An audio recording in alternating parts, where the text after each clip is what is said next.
जय हिंद दोस्तों, मैं राजकुमार आप सभी का स्वागत करता हूं ज्ञानपीठ जीके पॉइंट के इस यूट्यूब चैनल पर। दोस्तों आइए शुरू करते हैं SSC CHSL general study MCQ mock set. ये आपका पांचवा। और इससे पहले मैंने जो भी मॉक टेस्ट अपलोड किए हैं उनकी प्लेलिस्ट मैंने बना दी है। तो अगर आप एसएससी सीएचएसएल को फोकस कर रहे हैं या एसएससी का कोई भी एग्जाम को फोकस कर रहे हैं तो सबके लिए ये मॉक टेस्ट है। तो चलिए शुरू करते हैं। अगर आपने चैनल को सब्सक्राइब नहीं किया हो तो आपसे रिक्वेस्ट है कि आप चैनल को सब्सक्राइब कर लीजिएगा। तो पहला प्रश्न क्या कहा गया दोस्तों, इस मॉक टेस्ट में 25 प्रश्न है। तो देखते हैं क्या क्वेश्चन है। पहला दोस्तों क्वेश्चन संख्या 26 से इसमें प्रश्न शुरू है। पहला प्रश्न क्या कहा गया, ईस्ट इंडिया कंपनी ने बंगाल की दीवानी कब प्राप्त की थी। दोस्तों ईस्ट इंडिया कंपनी ने बंगाल की दीवानी जो प्राप्त की हमें बताना है। तो इसका सही जवाब क्या होगा दोस्तों, देखो सन 1765 ईस्वी में जब बक्सर का युद्ध लड़ा गया, बक्सर का युद्ध हुआ था 1764 में। तो उसके बाद में इलाहाबाद की संधि साइन हुई और इलाहाबाद की संधि के तहत ईस्ट इंडिया कंपनी ने बंगाल में दीवानी प्राप्त की थी। क्लियर हुआ। तो इसका सही जवाब क्या होगा आपका ऑप्शन ए। 1765 में इलाहाबाद की संधि के तहत, जो पहली संधि थी इलाहाबाद की, उसके तहत अंग्रेजों को बंगाल की दीवानी प्राप्त हुई थी। और एक चीज़ याद रखिएगा, रॉबर्ट क्लाइव ने बंगाल में द्वैत शासन की नींव रखी थी, जिसके तहत जो राजस्व मामले थे या जो सैनिक संरक्षण था या विदेशी मामले थे वो कंपनी के अधीन हो चुके थे। ये भी आप याद रखिएगा। तो सही जवाब आपका ऑप्शन ए। दोस्तों अगर आपसे पूछा जाए कि ईस्ट इंडिया कंपनी कब बनी थी, ये क्वेश्चन आता है एग्जाम में, तो दोस्तों आप याद रखिएगा ईस्ट इंडिया कंपनी बनी थी 31 दिसंबर सन 1600 को। 31 दिसंबर सन 1600 को ईस्ट इंडिया कंपनी गठित हुई थी। ये भी आप याद रखना, ये पूछ लेता है एग्जाम में। तो ईस्ट इंडिया कंपनी कब बनी थी, 1600 में बनी थी। और जब ईस्ट इंडिया कंपनी भारत आती है तो भारत में किसका शासन था। तो दोस्तों ईस्ट इंडिया कंपनी जब भारत आई तो भारत में जो सम्राट अकबर है, मुगल वंश का जो अकबर है, इसका शासन था। ये भी आप याद रखें, ईस्ट इंडिया कंपनी के समय उत्तर भारत में किसका शासन था, तो वो आपका अकबर का शासन था। क्लियर हुआ दोस्तों। तो इसका सही जवाब होगा आपका ऑप्शन ए। 1765 ईस्वी में ईस्ट इंडिया कंपनी ने बंगाल की दीवानी प्राप्त की थी। क्लियर हुआ। चलिए अगले प्रश्न की ओर चलते हैं। लाल बाल पाल में से निम्नलिखित में से कौन सा नेता शामिल नहीं था। दोस्तों लाल से लाला लाजपत राय, बाल से बाल गंगाधर तिलक और पाल से बिपिन चंद्र पाल। तो इसमें क्या कौन नहीं थे, वो थे आपके लाला हंसराज इसमें शामिल नहीं थे। दोस्तों लाल बाल पाल ये कांग्रेस के गरम दल के नेता थे। ये भी आप याद रखना, कांग्रेस का जो एक्सट्रीमिस्ट था उसके नेता थे ये। और अगर आपसे पूछा जाए दोस्तों लाला लाजपत राय ने कौन से बैंक की स्थापना की थी, तो आप याद रखना जो पंजाब नेशनल बैंक है इसका फाउंडर कौन था, लाला लाजपत राय। 1894 ईस्वी में पंजाब नेशनल बैंक की स्थापना की गई थी लाला लाजपत राय के द्वारा। ये भी आप याद रखें। इन्हें पंजाब केसरी कहा जाता है। पंजाब केसरी या पंजाब का शेर किसे कहा गया, दोस्तों लाला लाजपत राय को पंजाब का शेर कहा गया है। क्लियर। अच्छा दोस्तों एक किताब आपसे पूछेगा लाला लाजपत राय की, वो है the unhappy India. The unhappy India किसके द्वारा लिखी गई किताब है, तो आप याद रखना अनहैप्पी इंडिया जो किताब लिखी है वो लाला लाजपत राय के द्वारा लिखी गई है। पूछ लेता है एग्जाम में, तो आप इसको याद रखिएगा। ठीक है। चलिए यहाँ पे लिखा गया दोस्तों, बिपिन चंद्र पाल बंगाल में राष्ट्रवाद फैलाने के लिए कौन जिम्मेदार था, तो बिपिन चंद्र पाल ने बंगाल में राष्ट्रवाद की भावना फैलाई थी। लाला लाजपत राय ने पंजाब में। नीचे लिखा गया आपका बाल गंगाधर तिलक। दोस्तों तिलक को भारतीय अशांति का जनक कहा वैलेंटाइन सरोल ने। और तिलक जी ने एक किताब लिखी है जिसका नाम है गीता रहस्य। गीता रहस्य किसकी किताब है, बाल गंगाधर तिलक की। एक और याद रखना दोस्तों ओरियन, ये बहुत आती है एग्जाम में। ओरियन किसके द्वारा लिखी गई है, तो ओरियन किताब भी बाल गंगाधर तिलक के द्वारा लिखी गई है। दोस्तों तिलक ने 2 समाचार पत्र भी शुरू किए थे। एक था आपका तिलक का केसरी और एक था आपका मराठा या मराठी। दोस्तों केसरी जो था ये मराठी भाषा में छपता था और मराठी अंग्रेजी भाषा में छपता था। तो बाल गंगाधर तिलक ने 2 समाचार पत्र शुरू किए थे, केसरी और एक मराठा। और दोस्तों तिलक ने ही जो महाराष्ट्र में शिवाजी उत्सव होता है और महाराष्ट्र में जो गणेश उत्सव होता है इसकी नींव भी रखी थी। ये भी आप याद रखना, बाल गंगाधर तिलक ने शिवाजी उत्सव या गणेश उत्सव की शुरुआत की थी। 1916 में इन्होंने होम रूल लीग की स्थापना की जिसका मुख्यालय पुणे में बनाया गया था। ये भी आपको याद रखना है। क्लियर हुआ। चलिए अगले प्रश्न की ओर चलते हैं। फिर क्वेश्चन संख्या 28 क्या कहा गया, सम्राट अशोक के अभिलेख कहाँ से प्राप्त नहीं हुए। हमें बताना है कि सम्राट अशोक के जो शिलालेख थे वो कहाँ से प्राप्त नहीं हुए। दोस्तों आपको याद रखना है कि असम से कोई भी शिलालेख अशोक का प्राप्त नहीं हुआ। तो असम, और एक चीज़ याद रखिएगा दोस्तों, असम को सम्राट अशोक के काल में कामरूप कहा जाता था। कभी क्वेश्चन आए कि भारत में कौन सा क्षेत्र कामरूप के नाम से जाना जाता है, तो असम को सम्राट अशोक के टाइम में कामरूप के नाम से जाना गया। बाकी अगर हम बात करें, अशोक के शिलालेख उत्तराखंड से मिले, कर्नाटक से मिले और ओडिसी से, मतलब उड़ीसा से मिले हैं। दोस्तों मैं बात करूँ अशोक के बारे में, तो ये मौर्य वंश का राजा है। मौर्य वंश का संस्थापक कौन था? चंद्रगुप्त मौर्य। चंद्रगुप्त मौर्य के बाद बिंदुसार, और बिंदुसार के बाद उसका बेटा अशोक गद्दी पर बैठता है। अशोक को भारत में शिलालेखों का जनक कहा गया।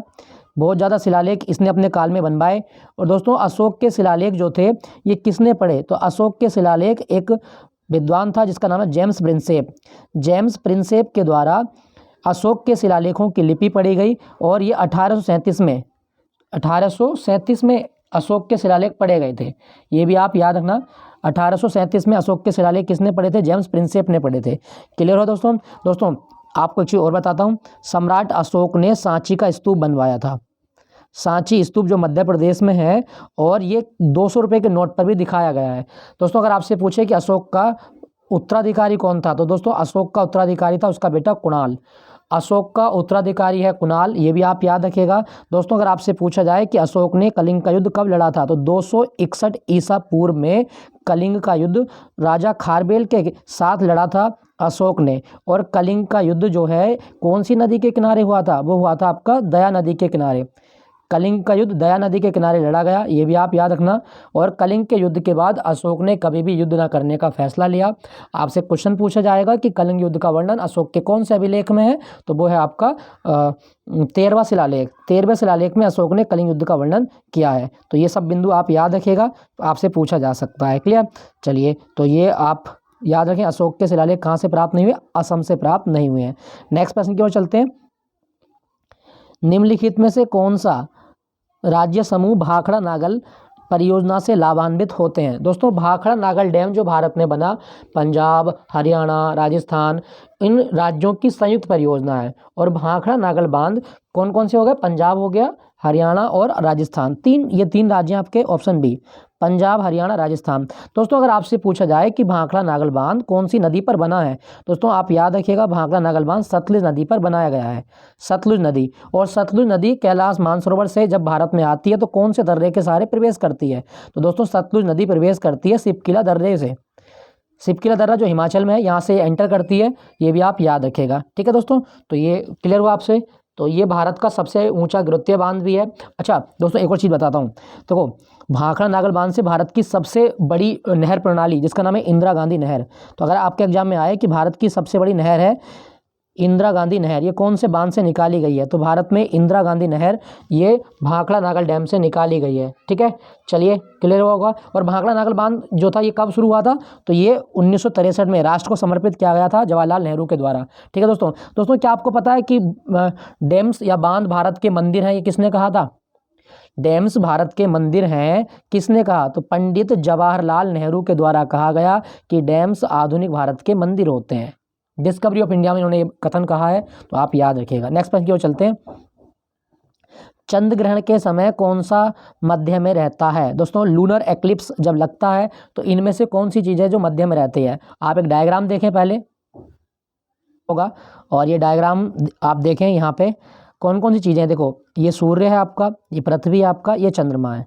अब दोस्तों अगर आपसे पूछे कि चंद्र ग्रहण कब लगता है, जब सूर्य और चंद्रमा के बीच में क्या आ जाए? पृथ्वी आ जाए, तो चंद्र ग्रहण लगता है। ठीक है दोस्तों आपको देखो यहाँ पे दो चीज़ें आपको और याद रखनी है।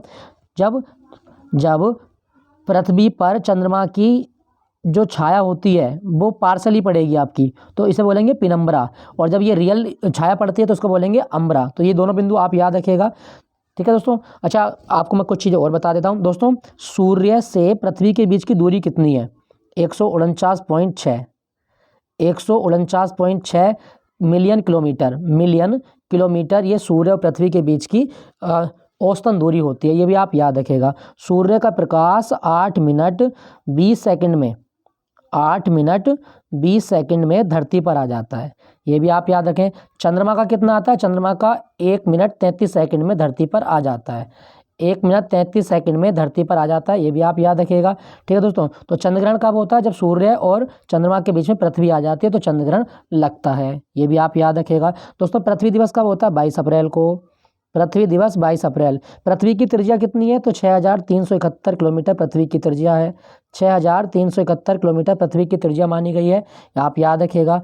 और आपसे पूछा जाएगा पृथ्वी को नीला ग्रह कहा जाता है, और ये भी आप याद रखें। हाँ, सूर्य में ऊर्जा बनती है नाभिकीय संलयन के कारण, ये आप याद रखना। सूर्य में ऊर्जा किस विधि से बनती है? तो नाभिकीय संलयन के कारण बनती है। तो ये सारे बिंदु आपको याद रखने। चंद्रमा लगभग 27 दिन कुछ मतलब 27 दिन कुछ घंटे में इनका चक्कर लगा देता है पृथ्वी का, वो सारी चीज़ें आप याद रखें। प्रश्न क्यों लौटते हैं दोस्तों? इसका सही जवाब क्या होगा? चंद्र ग्रहण के दौरान पृथ्वी मध्य में रहती है।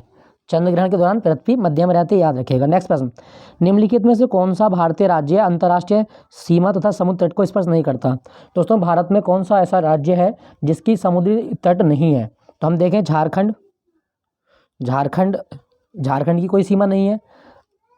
उसके बाद में देखें पश्चिम बंगाल। अच्छा, इन्होंने दो चीज़ें पूछी हैं, एक तो अंतर्राष्ट्रीय सीमा पूछी है और समुद्री तट पूछा है। तो दोस्तों इनमें से हमें बताना है। देखो, उत्तर प्रदेश की अंतर्राष्ट्रीय सीमा लगती है, हाँ, नेपाल के साथ में उत्तर प्रदेश अपनी अंतर्राष्ट्रीय सीमा साझा करता है। पश्चिम बंगाल बांग्लादेश के साथ अपनी सीमा लगाता है, बांग्लादेश के साथ। और असम, दोस्तों असम भी बांग्लादेश के साथ में अपनी सीमा लगाता है। तो इसका सही जवाब क्या होगा? झारखंड। झारखंड की कोई भी अंतर्राष्ट्रीय सीमा नहीं लगती। क्लियर हुआ? तो इसका सही जवाब है आपका झारखंड। ठीक है दोस्तों, मैं बात करूं झारखंड के बारे में। झारखंड का नया साल याद ना, सरहुल। झारखंड का नया साल होता है सरहुल। और झारखंड कब बना था? दोस्तों, झारखंड बना था 15 नवंबर सन 2000 को। 15 नवंबर सन 2000 को बना, ये भी आप याद रखें। झारखंड में एक जगह है झरिया, और दोस्तों झरिया भारत में कोयले के खदान के लिए प्रसिद्ध है, मतलब कोयला का क्षेत्र है झरिया, बहुत मात्रा में बिटुमिनस कोयला यहाँ से निकलता है, तो वो भी आप याद रखें। दोस्तों, झारखंड में एक नेशनल पार्क है बेतला। बेतला नेशनल पार्क आपका कहाँ पर है? झारखंड में है। और पलामू टाइगर रिजर्व कहाँ पर है? झारखंड में। पलामू टाइगर रिजर्व और बेतला नेशनल पार्क झारखंड में है। क्लियर हुआ दोस्तों? और झारखंड से आपको याद रखना है एक धुआंधार नहीं, हुंड्रू जलप्रपात कहाँ पर है? दोस्तों, हुंड्रू जलप्रपात झारखंड में है। हुंड्रू जलप्रपात कहाँ पर है? झारखंड में। ये हुंड्रू है, हुंड्रू जलप्रपात। और दोस्तों, झारखंड में एक जिला आपको याद रखना, शहर, जिसका नाम है नेतरहाट। नेतरहाट, इसे छोटा नागपुर की रानी कहा जाता है। तो कभी क्वेश्चन आए कि छोटा नागपुर की रानी किसे कहा गया? दोस्तों, छोटा नागपुर की रानी कहा जाता है नेतरहाट को। छोटा नागपुर पठार सुने होंगे आप। छोटा नागपुर पठार की रानी किसे कहा गया है? तो नेतरहाट को कहा जाता है, ये आप याद रखिएगा। ठीक है, तो इसका सही जवाब होगा आपका ऑप्शन बी। इसकी कोई अंतर्राष्ट्रीय सीमा नहीं है, कोई समुद्री तट इसका नहीं है। पश्चिम बंगाल की बात करूं दोस्तों, यहाँ पे दो टाइगर रिजर्व है, एक बुक्सा टाइगर रिजर्व है और एक आपका सुंदरबन टाइगर रिजर्व है। बुक्सा और सुंदरबन टाइगर रिजर्व कहाँ पर है? पश्चिम बंगाल में है। और दोस्तों, पश्चिम बंगाल का एक डांस याद रखिएगा, लाठी और गंभीरा। दोनों पूछ सकता है आपके एग्जाम में कि लाठी और गंभीरा डांस कहाँ किए जाते हैं? तो लाठी और गंभीरा डांस होते हैं पश्चिम बंगाल में। असम की बात करूँ तो यहाँ पे बिहू डांस किया जाता है, तबल चोंगली। सतरिया डांस जो असम का डांस है, और सतरिया को शुरू किया था शंकर देव ने। सतरिया डांस शंकर देव के द्वारा शुरू किया गया। और असम का एक त्यौहार और याद रखना, खेल गोपाल। खेल गोपाल कहाँ का डांस है? तो असम का ही डांस है खेल गोपाल, ये भी आप याद रखिएगा। और यहाँ पे लिखा गया यूपी। दोस्तों, भारत में सबसे ज़्यादा आबादी किस राज्य की है? यूपी की है। नेक्स्ट प्रश्न की ओर चलते हैं। क्वेश्चन संख्या 32 क्या कहा गया? निम्नलिखित में से कौन सी पर्वत चोटी भारत में स्थित नहीं है? दोस्तों, मैं बात करूं भारत में कौन सी पर्वत चोटी नहीं है, तो नंगा पर्वत ये है, नंदा देवी ये भी है, नमचा बरवा ये अरुणाचल प्रदेश में है, गुरुला मंदाता ये नहीं है। गुरुला मंदाता भारत की चोटी नहीं है क्योंकि ये तिब्बत में आती है। इसका सही जवाब होगा आपका ऑप्शन डी, गुरुला मंदाता तिब्बत की चोटी है, ये भी आप याद रखें। दोस्तों, मैं बात करूँ तिब्बत के बारे में, अगर आपसे पूछा जाए तिब्बत की राजधानी क्या है? दोस्तों, तिब्बत की राजधानी ल्हासा। तिब्बत की राजधानी क्या है? तिब्बत की राजधानी ल्हासा है, ये आपके एग्जाम में आ सकता है। और तिब्बत का नया साल क्या होता है? दोस्तों, तिब्बत का नया साल होता है लोसार। तिब्बत का नया साल क्या है? लोसार तिब्बत का नया साल होता है, ये भी आपको याद रखना है। ठीक है दोस्तों, यहाँ पे मैं एक चीज़ आपको बता दूं, पर्वत शब्द लिखा गया है, और अगर आपसे पूछा जाए कि ओरोलॉजी क्या है? दोस्तों, पर्वतों का अध्ययन ओरोलॉजी कहलाता है, याद रखिएगा। और हर साल 11 दिसंबर को हम मनाते हैं अंतर्राष्ट्रीय पर्वत दिवस।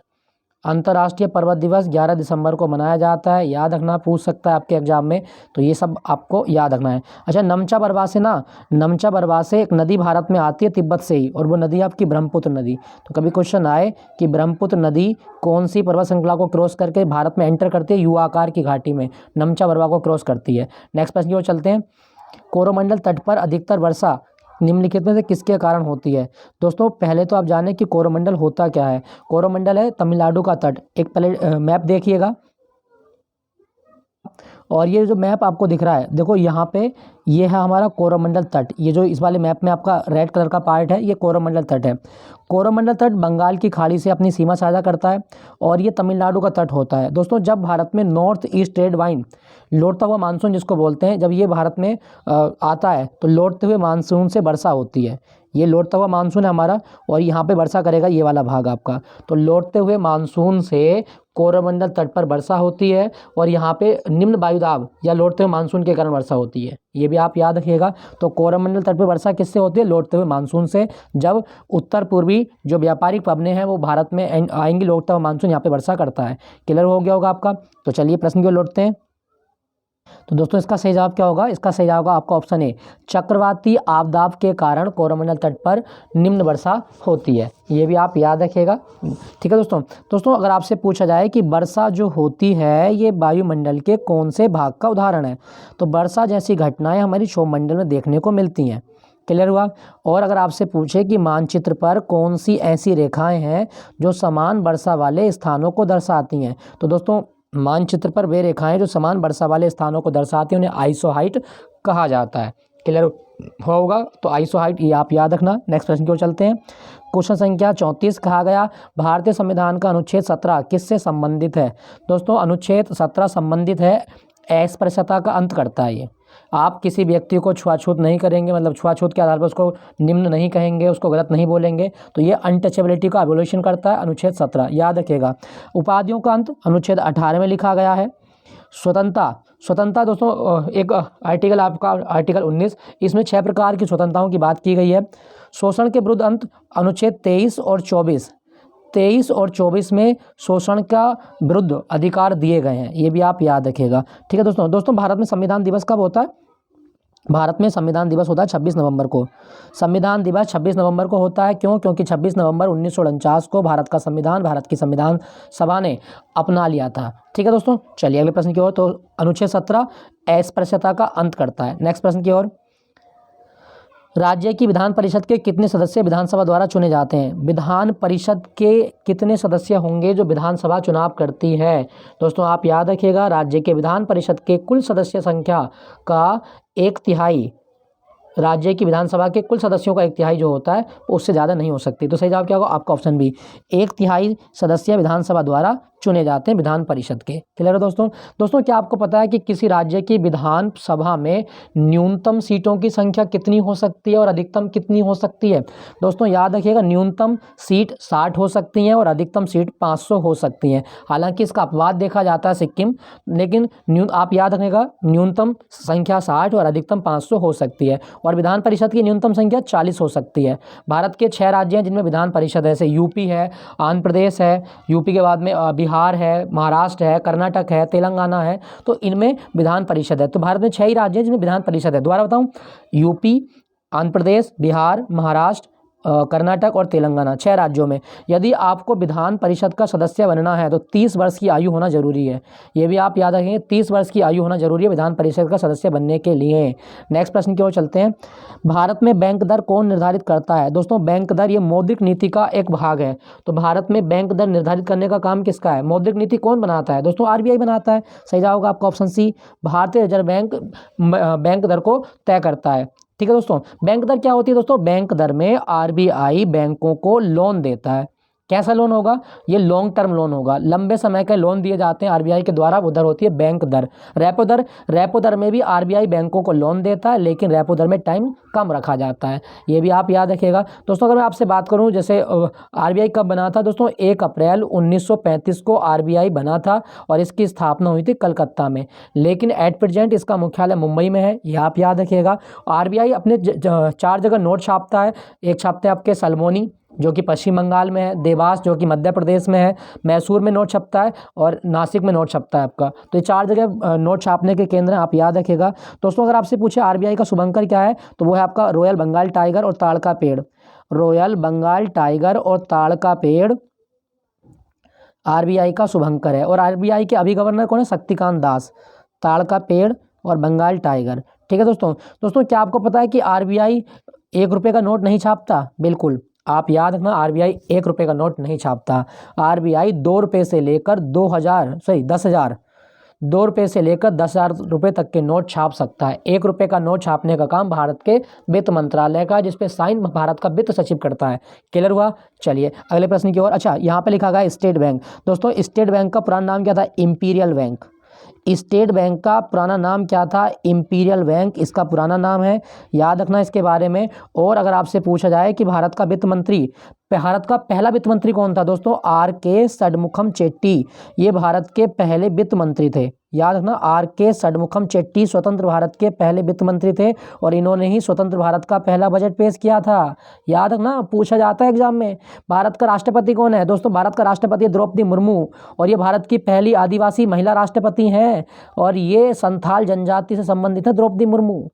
द्रौपदी मुर्मू संथाल जनजाति से संबंधित हैं। और आपसे पूछे कि द्रौपदी मुर्मू का जन्म किस राज्य में हुआ था? मयूरभंज जिले में हुआ था, उड़ीसा के। क्लियर हुआ होगा? चलिए अगले प्रश्न की ओर चलते हैं।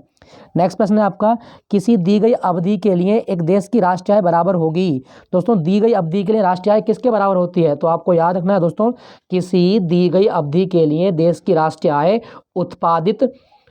उत्पादित अंतिम वस्तुओं व सेवाओं व मौद्रिक मूल्य के बराबर होती है। तो यहाँ पे देखें दोस्तों, नागरिकों द्वारा उत्पादित वस्तुओं सेवाओं का कुल मूल्य नहीं, कुल मूल्य नहीं। उसके बाद में कुल उपयोग और निवेश नहीं, ये भी नहीं है। देखें आगे अगला ऑप्शन में क्या लिखा गया। ऑप्शन सी कहता है सभी व्यक्तियों की वैयक्तिक आय के योग के, तो ये तो गलत हो गया आपका। उत्पादित अंतिम वस्तुओं और सेवाओं के मौद्रिक मूल्य के, हाँ यही होता है दोस्तों। राष्ट्रीय आय का अन्य नाम क्या है? NNP eight factor cost. NNP eight factor cost ये राष्ट्रीय आय कहा जाता है। एनएनपी का मतलब क्या है? Net national product. दोबारा बताता हूँ, इसको याद कर लेना, नेट नेशनल प्रोडक्ट, ये NNP eight factor cost. Factor cost में लागत आती है, लागत, आपने कितना पैसा खर्च किया लागत में, वो सब चीज़ें। तो फैक्टर कॉस्ट में आपकी ज़मीन हो गई, लेबर हो गया आपका, या लैंड हो गया आपका, लेबर हो गया, कई सारी चीज़ें आती हैं, तो वो सब इसमें आएंगी। तो आप याद ना, राष्ट्रीय आय इसको एनएनपी भी कहा जाता है। और भारत में राष्ट्रीय आय सबसे पहले किसने मापी थी? दादा भाई नेहरू के द्वारा राष्ट्रीय आय की गणना की गई थी। दादा भाई नेहरू ने भारत में सबसे पहले राष्ट्रीय आय के बारे में बताया था, ये भी आप याद रखेंगे। और दादा भाई नेहरू के अनुसार भारत की प्रति व्यक्ति आय कितनी थी? 20 रुपये प्रति वार्षिक। 20 रुपये प्रति वार्षिक आय थी भारत की, ये भी आप याद रखें। दोस्तों राष्ट्रीय आय की गणना और कौन सा संस्थान करता है? CSO, केंद्रीय सांख्यिकी संगठन राष्ट्रीय आय के आंकड़े जारी करता है, ये भी आप याद रखेगा। नेक्स्ट प्रश्न की ओर चलते हैं। 2011 की जनगणना के अनुसार भारत की साक्षरता दर कितनी है? दोस्तों 2011 की जनगणना के अनुसार भारत की जो साक्षरता दर है वो है आपके 74.04। 74.04, अगर 74 नहीं है तो आप लगाएंगे 73 को। 74.04 ये भारत की साक्षरता दर है। और दोस्तों अगर आपसे पूछे कि पुरुष साक्षरता दर कितनी है, तो ये तो 74.04 तो एवरेज है आपकी, औसतन है। इसमें कैटेगरी वाइज देखें पुरुषों की, तो पुरुषों की है 82.14% और महिलाओं की है आपकी 65.46। अब जो लोग GD का एग्ज़ाम देने वाले हैं, इन दोनों का अंतर याद करके जाइएगा कि पुरुष साक्षरता दर और महिला साक्षरता दर में कितना अंतर है। तो ये आएगा 16.68 का अंतर।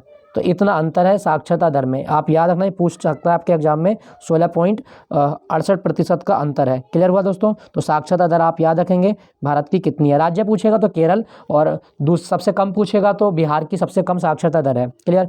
नेक्स्ट प्रश्न, ओनेगा झील कहाँ पर स्थित है? दोस्तों ओनेगा झील कहाँ पर स्थित है ये हमें बताना है। तो इसका सही जवाब होगा ओनेगा झील, ये आपका मिलेगी रूस में। ऑप्शन बी, रूस में है ओनेगा झील। दोस्तों रूस की राजधानी क्या है? मॉस्को। और मॉस्को कौन से महाद्वीप में आता है? मॉस्को आता है यूरोप महाद्वीप में। रूस की मुद्रा को रूबल कहा जाता है, ये भी आप याद रखेंगे। और रूस की संसद का नाम है ड्यूमा।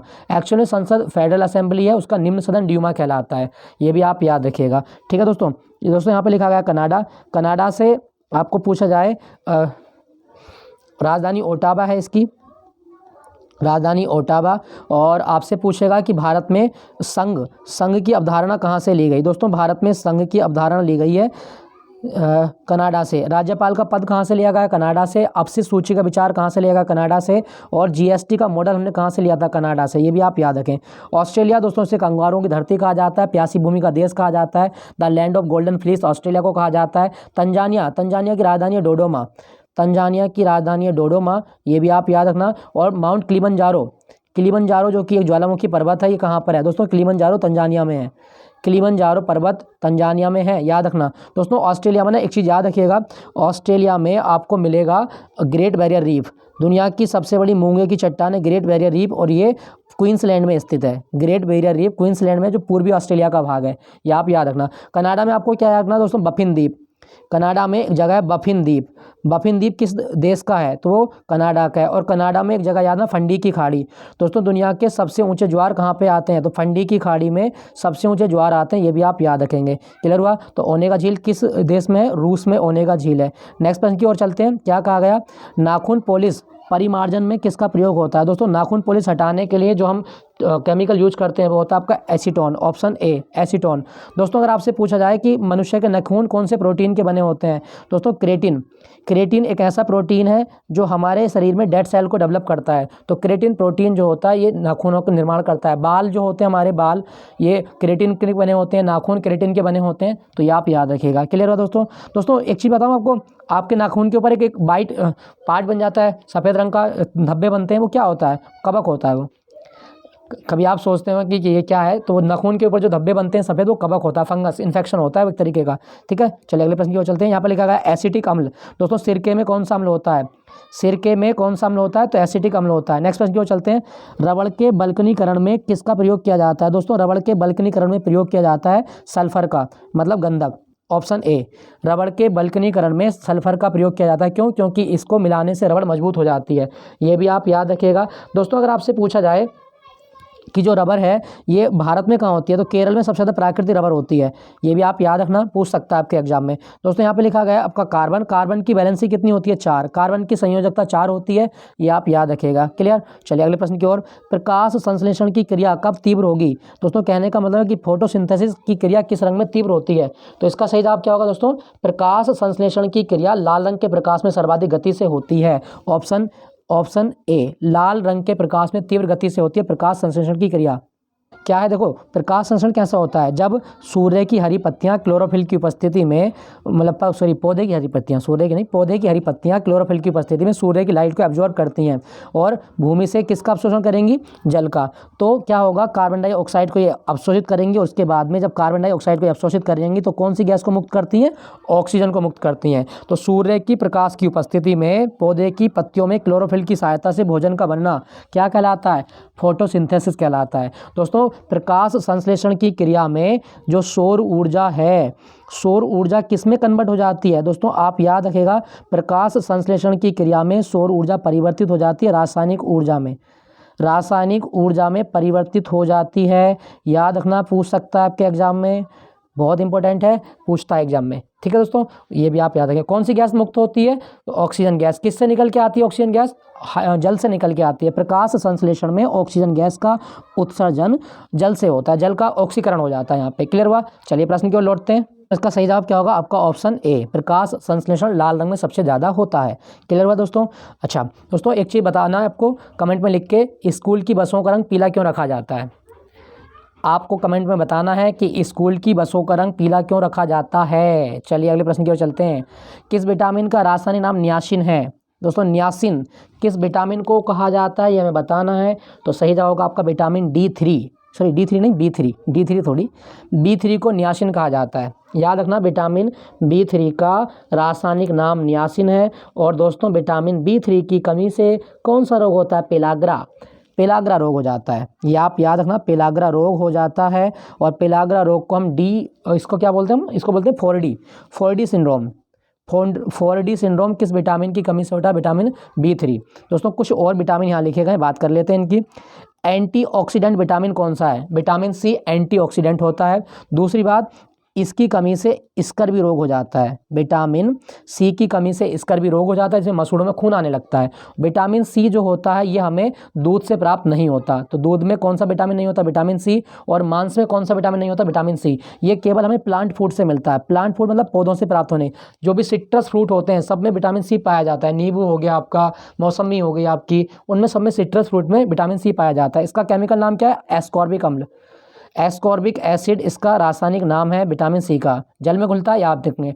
उसके बाद में लिखा गया दोस्तों विटामिन B12, विटामिन B12 में कोबाल्ट की मात्रा बहुत ज़्यादा होती है, इसीलिए इसे कोबाल्ट कंटेनिंग विटामिन कहा जाता है। और इसका रासायनिक नाम है साइनोकोबालामिन, साइनोकोबालामिन किस विटामिन को कहा जाता है?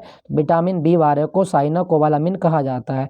दोस्तों अगर आपसे पूछे कि कौन सा विटामिन आरबीसी का फॉर्मेशन करता है, लाल रुधिर कणिकाओं का फॉर्मेशन करता है, तो विटामिन बी12 लाल रुधिर कणिकाओं के निर्माण में सहायक होता है। ठीक है, यहाँ पे लिखा गया दोस्तों विटामिन ई से सुंदरता का विटामिन कहा जाता है और इसका रासायनिक नाम है टोकोफेरोल। टोकोफेरोल किस विटामिन का नाम है? विटामिन ई का नाम है टोकोफेरोल। बादाम में कौन सा विटामिन पाया जाता है? बादाम में विटामिन ई पाया जाता है, याद रखिएगा दोस्तों विटामिन जो हो शब्द किसने दिया था? फंक के द्वारा विटामिन शब्द दिया गया था, याद रखना, फंक ने विटामिन शब्द दिया था। और विटामिन ए, डी, ई और के वसा में घुलने वाले विटामिन है, फैट सॉल्युबल विटामिन होते हैं, याद रखिएगा। क्लियर हुआ? नेक्स्ट प्रश्न की ओर चलते हैं। मानव मस्तिष्क का कौन सा भाग बुद्धि का केंद्र होता है? दोस्तों बुद्धि का केंद्र होता है प्रमस्तिष्क, ऑप्शन बी। प्रमस्तिष्क जिसे आप सेरिब्रम भी बोलते हैं इंग्लिश में, सेरिब्रम, ये बुद्धि का केंद्र माना जाता है। आप याद रखेगा, क्वेश्चन पूछ लेता है एग्जाम में, तो ये आप याद रखें। क्लियर दोस्तों आपको बताऊं एक क्वेश्चन अगर आपसे पूछा जाए एग्जाम में कि जो मानव मस्तिष्क है, मानव मस्तिष्क की गतिविधियों की जांच करना क्या कहलाता है? ईईजी, इलेक्ट्रोइंसेफेलोग्राफी, कौन से अंग से संबंधित है? मस्तिष्क से। मानव मस्तिष्क का भार कितना होता है? 1400 ग्राम। मानव मस्तिष्क का भार 1400 ग्राम होता है। और मस्तिष्क की इकाई क्या है? न्यूरॉन। हमारे मस्तिष्क की इकाई क्या है? न्यूरॉन हमारे मस्तिष्क की इकाई होती है। तो ये आप याद रखिएगा, बुद्धि का केंद्र कहाँ होता है? सेरिब्रम में होता है, जिसे हम प्रमस्तिष्क बोलते हैं। दोस्तों एक चीज और बताता हूँ, क्या आपको पता है कि शराब पीने से मस्तिष्क का कौन सा हिस्सा काम करना बंद कर देता है? शराब पीने से। दोस्तों अगर आप मतलब शराब पी के आप गए तो आपकी वाइफ किससे मारेगी? आपको बेलन से मारेगी। किससे मारेगी आपकी वाइफ? बेलन से। तो आप कैसे याद रखेंगे फिर?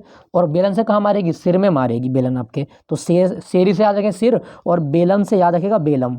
अगर आप शराब पी के घर गए तो आपकी पिटाई होगी बेलन से, और बेलन लगेगा सिर में। तो मतलब क्या है? शराब पीने से मस्तिष्क का सेरिबेलम हिस्सा काम करना बंद कर देता है, और जब सेरिबेलम हिस्सा काम करना बंद कर देता है तो आदमी झूमने लगता है। क्यों? क्योंकि सेरिबेलम एक व्यक्ति को सीधा खड़ा रखने में सहायता करता है। याद हो गया होगा आपको? तो याद रखना कि शराब पीने से कौन सा हिस्सा प्रभावित होता है? सेरिबेलम। और मस्तिष्क का कौन सा हिस्सा व्यक्ति को सीधा मतलब पोस्चर करने में मदद करता है, सीधा खड़ा रहने में मदद करेगा? सेरिबेलम। जब सेरिबेलम काम करना बंद कर देगा तो व्यक्ति कभी इधर जाएगा, कभी इधर, कभी इधर, कभी इधर, झूमने लगता है ना? ओके, याद हो गया होगा आपको, याद रखेगा। ठीक है, चलिए अगले प्रश्न की ओर चलते हैं। क्वेश्चन संख्या 45। नेक्स्ट प्रश्न आपका, इंसुलिन के अतिस्रावण से कौन सा रोग हो जाता है? दोस्तों यदि इंसुलिन का अतिस्रावण हो जाए तो आपको रोग हो जाएगा हाइपोग्लाइसीमिया। ये आप याद रखिएगा। इंसुलिन की कमी से मधुमेह रोग हो जाता है। इंसुलिन की कमी से मधुमेह, ये कमी से और ये अधिकता से होता है, याद रखिएगा। दोस्तों इंसुलिन क्या है? इंसुलिन एक हार्मोन है। पहला बिंदु तो आप यही याद रखिएगा, इंसुलिन क्या है? दोस्तों इंसुलिन है एक हार्मोन। और हमारा जो पैनक्रियाज है, जो अग्नाशय है, अग्नाशय में आपकी जो बीटा सेल होती हैं, बीटा सेल ऑफ लैंगरहैंस की बीटा कोशिकाओं से इंसुलिन हार्मोन का स्रावण होता है। और ये जो इंसुलिन हार्मोन है, इसका काम है ये ग्लूकोज को ग्लाइकोजन के रूप में बदल देता है। यदि दोस्तों इसकी मात्रा कम हो जाए तो हमारा जो ग्लूकोज होता है वो ग्लाइकोजन में नहीं बदलेगा, और जब ग्लाइकोजन में नहीं बदलेगा तो हमारा खून हो जाएगा गाढ़ा। अब खून जब गाढ़ा हो गया तो उसको बहने में दिक्कत होगी, और इसी रोग को बोला जाएगा मधुमेह, डायबिटीज़, याद रखिएगा। तो इंसुलिन की कमी से डायबिटीज़ होता है और अतिस्रावण से हाइपोग्लाइसीमिया होता है। ठीक है दोस्तों, यहाँ पे लिखा है कैंसर। कैंसर का अध्ययन होता है ऑन्कोलॉजी। कैंसर का अध्ययन ऑन्कोलॉजी होता है, याद रखिएगा। 4 फरवरी को कैंसर दिवस मनाया जाता है, ये भी आप याद रखें। हीमोफीलिया लिखा गया है, इसको राजाओं का रोग कहा जाता है, और इसमें रक्त का थक्का नहीं बनता, रक्त का थक्का नहीं बनता हीमोफीलिया में। और ये आप याद रखना, बहुत डेंजर रोग होता है दोस्तों। अगर आपके जरा सी सुई भी चुभ गई ना तो पूरी बॉडी का ब्लड निकल जाएगा हीमोफीलिया में, इतना खतरनाक होता है ये। नेक्स्ट प्रश्न की ओर चलते हैं फिर। नेटवर्किंग शब्दावली में हैंडशेकिंग का मतलब क्या है? दोस्तों नेटवर्किंग शब्दावली में हैंडशेकिंग क्या होता है? तो ये कंप्यूटर का क्वेश्चन है एक, तो आप याद रखिएगा, इसका मतलब है कंप्यूटर को हब के साथ जोड़ना, इसको हैंडशेकिंग बोलते हैं। ठीक है दोस्तों कंप्यूटर का जनक कौन है? चार्ल्स बेबेज, ये आप याद रखना, पूछ लेता है कि कंप्यूटर का जनक कौन है? Charles Babbage. क्लियर? चलिए अगले प्रश्न की ओर। अच्छा, यहाँ ऑप्शन में लिखा गया ईमेल। दोस्तों ईमेल का जनक कौन है? तो ईमेल बनाया था रे टॉमलिंसन ने 1971 में पहली बार ईमेल बनाया था, याद रखना। ईमेल का जनक है रे टॉमलिंसन। क्लियर? नेक्स्ट प्रश्न की ओर चलते हैं। खबरों में रहे फिरदौसी कादरी और मोहम्मद अमजद साकिब को कौन सा अवार्ड मिला है? दोस्तों ये क्वेश्चन थोड़ा करंट का पुराना है और इसका सही जवाब है आपका option B, Ramon Magsaysay award मिला है। दोस्तों रेमन मैग्सेसे अवार्ड को फिलीपींस की सरकार देती है और इसे एशिया का नोबेल कहा जाता है। एशिया का नोबेल किसे कहा गया? रेमन मैग्सेसे अवार्ड को एशिया का नोबेल कहा जाता है। क्लियर हुआ? पुलित्जर अवार्ड ये गणित के लिए दिया जाता है, गणित के क्षेत्र में मिलेगा पुलित्जर अवार्ड, याद रखिएगा। नेक्स्ट प्रश्न की ओर चलते हैं। वैश्विक स्वतंत्रता सूचकांक 2021 में भारत की रैंक क्या है? तो दोस्तों इसका सही जवाब होगा आपका ऑप्शन बी, सॉरी 48 है ना क्वेश्चन है इसका, ऑप्शन सी 121 भी, याद रखिएगा। नेक्स्ट प्रश्न की ओर चलते हैं। निम्नलिखित में से किसे पत्रकारिता का सबसे प्रतिष्ठित पुरस्कार माना जाता है? दोस्तों पत्रकारिता का पुरस्कार है आपका पुलित्जर अवार्ड। पुलित्जर अवार्ड को पत्रकारिता का नोबेल कहा जाता है। वर्ष 1917 में इसकी शुरुआत हुई थी, जोसेफ पुलित्जर की याद में अमेरिका में दिया जाता है, ये भी आप याद रखिएगा। ग्रैमी अवार्ड संगीत के क्षेत्र का अवार्ड है, संगीत के क्षेत्र का अवार्ड है ग्रैमी अवार्ड। तो पुलित्जर पत्रकारिता में मिलता है, ये भी आप याद रखें। दोस्तों अगर आपसे पूछा जाए कि भारत में सबसे पहले ग्रैमी अवार्ड किसे मिला था? पंडित रविशंकर को, पंडित रविशंकर को ग्रैमी अवार्ड मिला था और ये सितार वादन के लिए जाने जाते हैं, पंडित रविशंकर सितार वादन। क्लियर हुआ? चलिए अगले प्रश्न की ओर चलते हैं। अच्छा यहाँ पे लिखा गया आपका रेमन मैग्सेसे पुरस्कार फिलीपींस की सरकार देती है। भारत में विनोबा भावे पहले व्यक्ति थे जिन्हें रेमन मैग्सेसे अवार्ड दिया गया था। विनोबा भावे सबसे पहले व्यक्ति 1957-58 में जब ये शुरू हुआ था तभी मिल गया था इनको। और महिलाओं में पूछेगा तो मदर टेरेसा भारत की पहली महिला हैं जिन्हें रेमन मैग्सेसे अवार्ड दिया गया है, ये भी आप याद रखें। रेमन मैग्सेसे अवार्ड हर साल 31 अगस्त को दिया जाता है, क्योंकि 31 अगस्त को रेमन मैग्सेसे की जयंती होती है। रेमन मैग्सेसे कौन थे? फिलीपींस के तीसरे राष्ट्रपति थे, ये भी आप याद रखें। विश्व ओजोन दिवस कब मनाया जाता है? दोस्तों ओजोन दिवस 16 सितंबर को मनाया जाता है। 16 सितंबर 1987 को एक प्रोटोकॉल साइन हुआ था, मॉन्ट्रियल प्रोटोकॉल। ओजोन परत को बचाने के लिए मॉन्ट्रियल प्रोटोकॉल 1987 में 16 सितंबर को साइन हुआ था, इसीलिए ओजोन दिवस 16 सितंबर को मनाया जाता है। दोस्तों ओजोन परत समताप मंडल में मिलती है और इसका काम क्या होता है? इसका काम है सूर्य से आने वाली हानिकारक पराबैंगनी किरणों से हमारी रक्षा करना। और ओजोन का सूत्र क्या होता है? O3 होता है ओजोन का सूत्र, ये भी आप याद रखें। ओजोन परत की मोटाई किस में मापते हैं? डॉप्सन यूनिट में। डॉप्सन यूनिट में ओजोन परत की मोटाई मापी जाती है। क्लियर हुआ दोस्तों? तो दोस्तों ये था आज का टॉप 25 क्वेश्चन। आई होप ये सेशन आपको अच्छा लगा होगा। अच्छा लगे तो एक लाइक तो बनता है, फिर चैनल को सब्सक्राइब जरूर कर लिएगा। और जो भी लोग आपको एसएससी की तैयारी कर रहे हैं तो मेरे साथ बने रहेगा। इसी तरह की बहुत सारी सुपर नॉलेज की वीडियो मैं लेके आऊँगा, तो वीडियो को पूरा देखने के लिए आप सभी का धन्यवाद। Thank you for watching Gyanpeeth ji के पॉइंट।